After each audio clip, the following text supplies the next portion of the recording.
going on, guys? Welcome back to the channel. You know who it is by now, Jimothy. So ladies and gents, we are here. It is the night before the big day. So tomorrow we've got a regional. We're actually playing in Leeds. So we've come up here the night before. We're staying in an Airbnb, which is really interesting. And there's myself and 5 of my buddies that we're going to be doing some heavy testing before we go to the regional tomorrow. So whew, let's get it going, ladies and gents. Now, in terms of the deck that I'm going to play, I was looking at Earth Machines and I was also thinking about Lulu's Tri Brigade. I did manage to get a hold of 2 bird calls. Shout out to you, Tom. Appreciate that, bro. So the deck is actually more or less good to go. There's probably a few things that I need to put in a side deck, but I'm going to be testing that tonight. So definitely looking forward to it, ladies and gents. And I will catch you guys on the next one. Peace.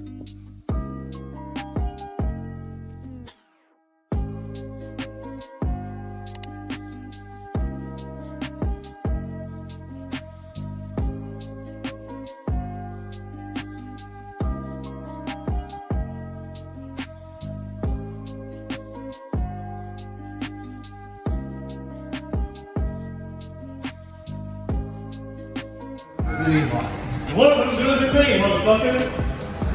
One of them's going to be Sylvia, going to be facing into the smaller.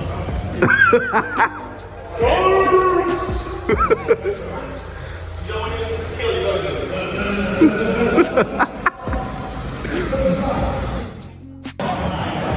What's going on, ladies and gentlemen? I'm not even too sure if you can hear me too tough.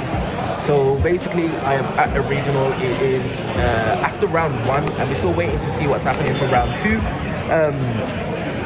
Basically, there's been a few issues, a few people that have been drinking during the event, a few people that have submitted their deck list wrong. But as you can see, I am lying down. I had too many beers last night, but nevertheless, we managed to win round 1.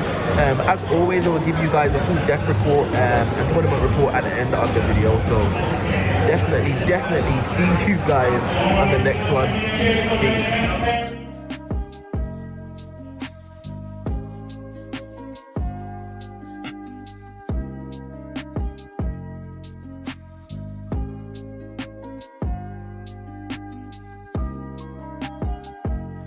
Okay, ladies and gents, I think I've perked up a little bit. It's been absolutely crazy. What an experience this has been. So it is the end of round 3, yeah, and we're having lunch now. So we just got a bit of a break, and then we're gonna go back for about 3 p.m. So I'm actually X1 at the moment. I've lost one. I lost my last round to Sky Strikers, and it was a little bit my own fault. I probably would have got a draw because he'd won the first game, and we literally had like 2 minutes on the clock. So what the issue was he banished my Zeus off Zeke's effect, but I forgot to bring it back in my own end phase, so that meant I had 1 less body on board. So because I didn't do that, it meant that I couldn't get the damage in that was required, and it would have forced him to bring out Kaina. He would have tagged that Ray for Kaina. I could have bounced it because I think I had Unsun Blue on field or something like that, but I could have got rid of the Kaina basically and done more damage. But unfortunately I didn't, so it meant that I lost the game. And to be honest, I top deck, I think it was Fractal. And I wouldn't have been able to go into battle phase anyway, and he had too much advantage at that point. He had Widow Wanker and all that kind of stuff set. So all in all, it's X1 at the moment. Played 3 rounds. It's looking good. I've enjoyed myself, to be honest. And what I will say is, I'm not going to actually recommend you do this, but having a drink the night before has actually helped. It means that I'm not actually overthinking my plays, which is something that I can be a little bit guilty of, especially when I'm trying to figure out their next line of play. It just means that I just make plays more efficiently because I'm not thinking about it too much, and it's actually helped. It means I can just kind of like play the game effectively, and I'm not slow playing, I'm not misplaying at all, and yeah, it's good. But anyway, ladies and gents, we've still got 5 rounds left, so hopefully I can report to you guys again. But the rounds are coming thick and fast, and we're behind schedule, so we're hoping to kind of like speed this up a little bit. So we'll see. But anyway, ladies and gents, I'll catch you on the next one. Peace. Okay, ladies and gents, we are back. We've got 1 more round of the Leeds Regional, which is just fantastic. Now, I cannot actually go with a negative record. I'm actually X3 at the moment, and there's only 1 more round left, so I've been doing pretty well.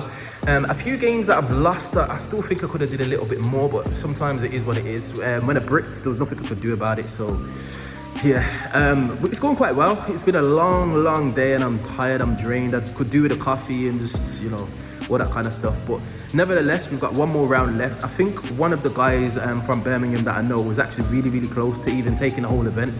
One more win and he could potentially just top the whole event. He's definitely going to top anyway. He hasn't lost the game yet. He's, I think he's X01, so he's drawn one game and he's won all the rest of them. So that's absolutely fantastic. But nevertheless, ladies and gents, I'm going to see you guys on the next clip. Peace.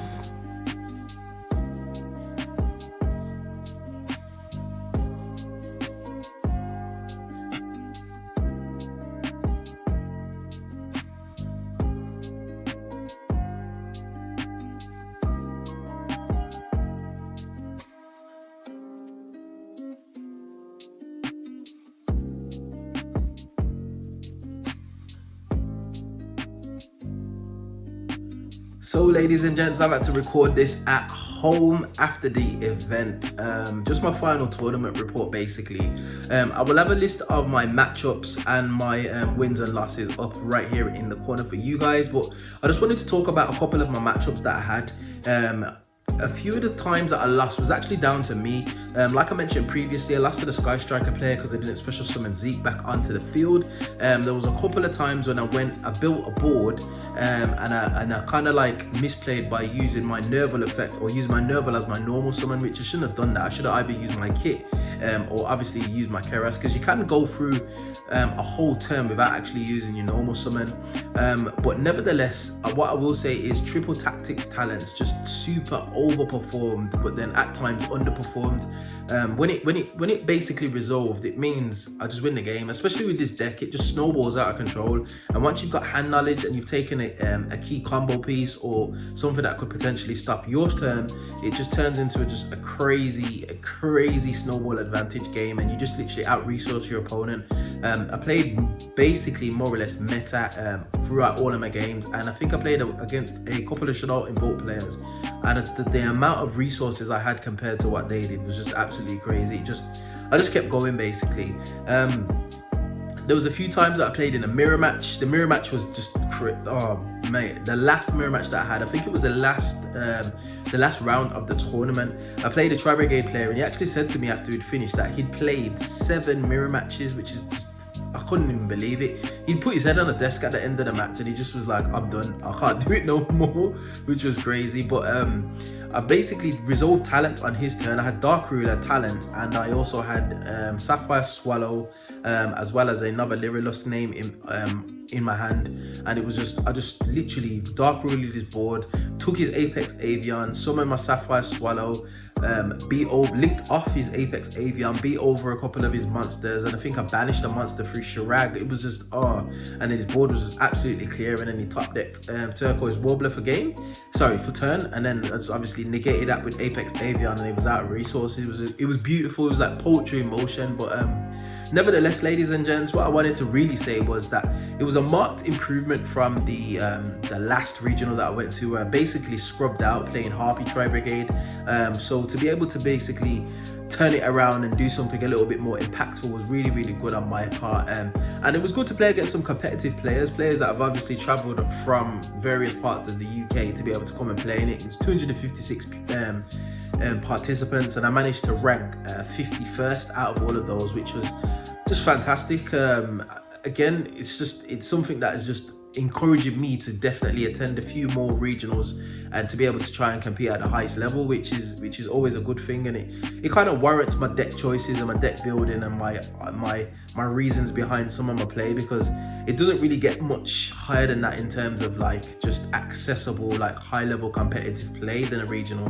After that, you're looking to get your invites to like WCQs and YCSs and all that kind of stuff. So for me, it was an achievement, ladies and gents, and it's something that I'm looking to build on and definitely take into the future. But yeah, so without wasting any more time, ladies and gents, I'm going to leave you guys with a deck profile and the list that I used and the list that I played. So let's get into it. Peace. Okay, ladies and gents, this is the list that I took to the Royal Armouries Leeds Regional. So without wasting any more time, let's get straight into the profile. Now I'm going to do this a little bit differently and start off with some engines. So for the Lyrilusk, we played 3 Lyrilusk Turquoise Warbler, 3 Lyrilusk Cobalt Sparrow, 3 Lyrilusk Beryl Canary, 2 Sapphire Swallow, 1 Wagtail, as well as the triple bird call. Now, I don't know about many other lists, but to me this appears to be the most optimal way to play the deck.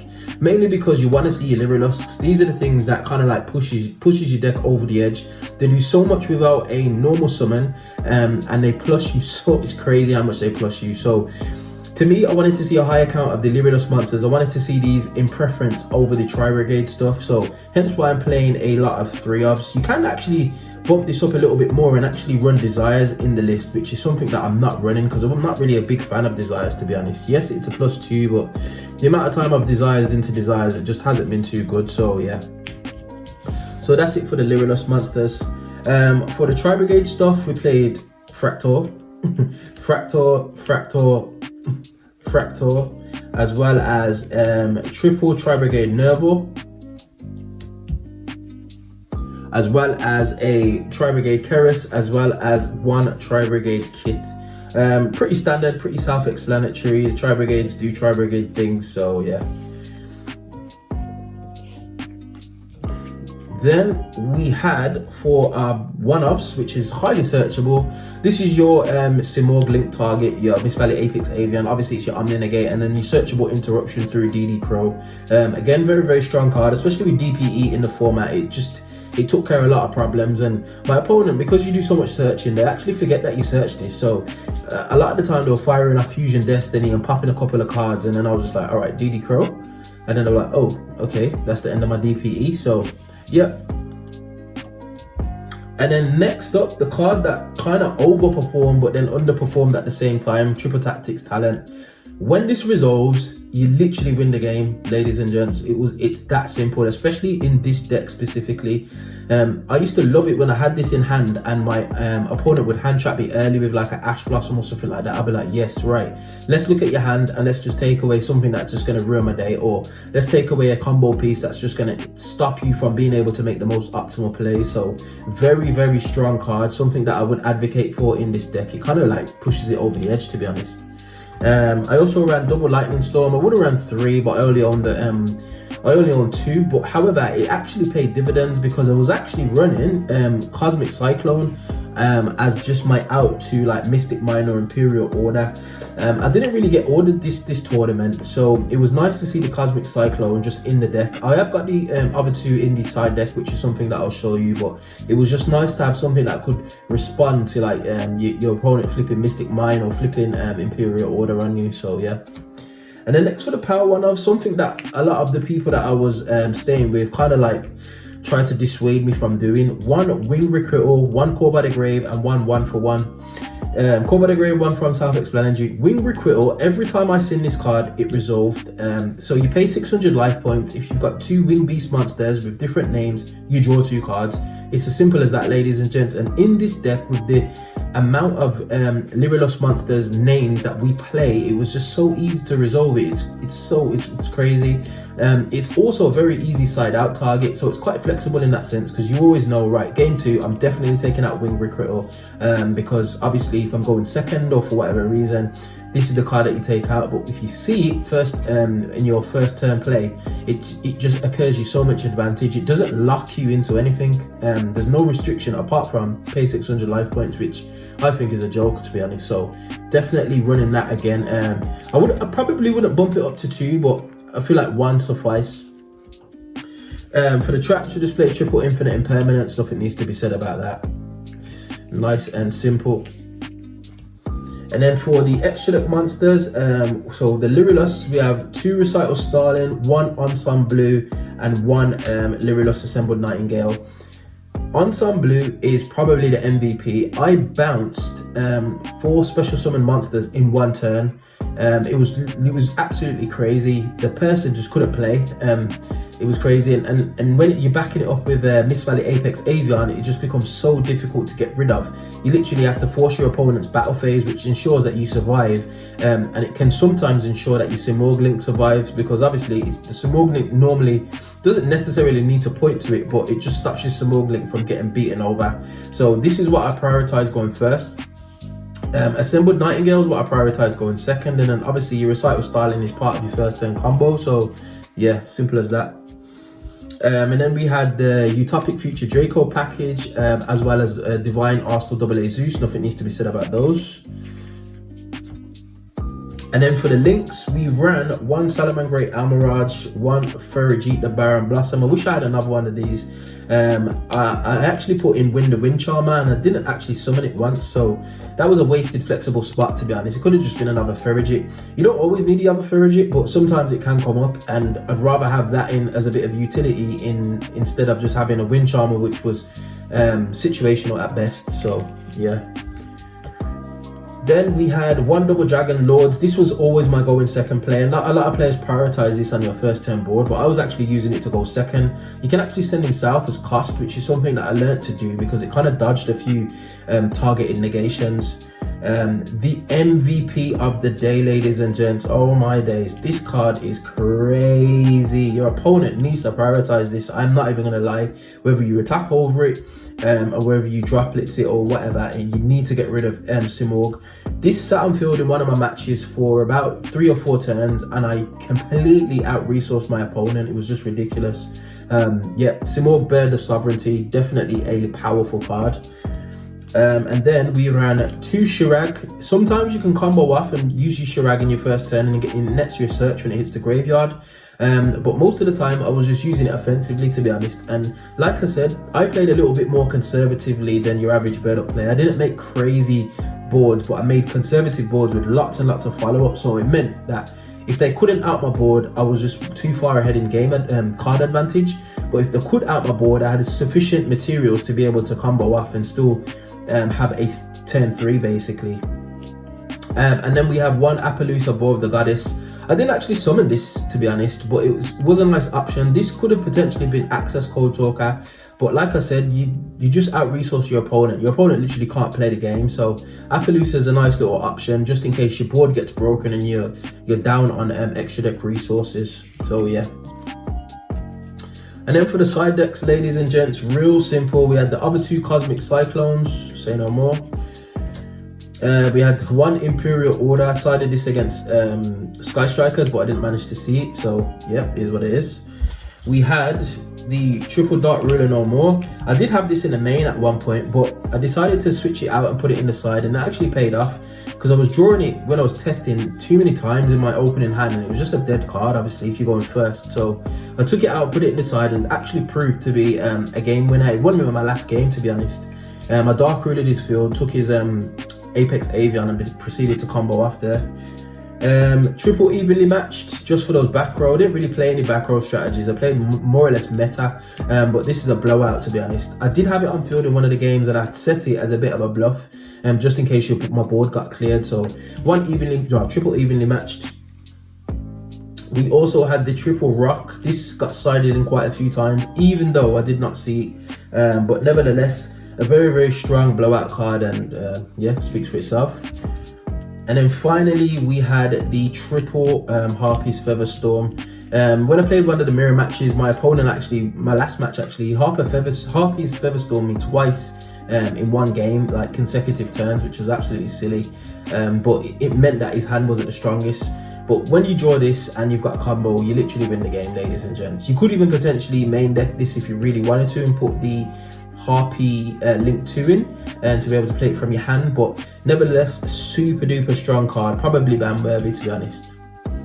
So that is it, ladies and gents. That's the deck that I took, Liverless Tri-Brigade. Obviously it's a meta deck and a lot of people have been playing it, but nevertheless I managed to go X3 in an 8-round tournament at a regionals with at least 256 players. So I think that is a crowning achievement, especially after my last regionals where I did not do the best. I actually got just absolutely battered, but it was good to be able to just go and play a lot of Yu-Gi-Oh and play some competitive players and do pretty well, in my opinion.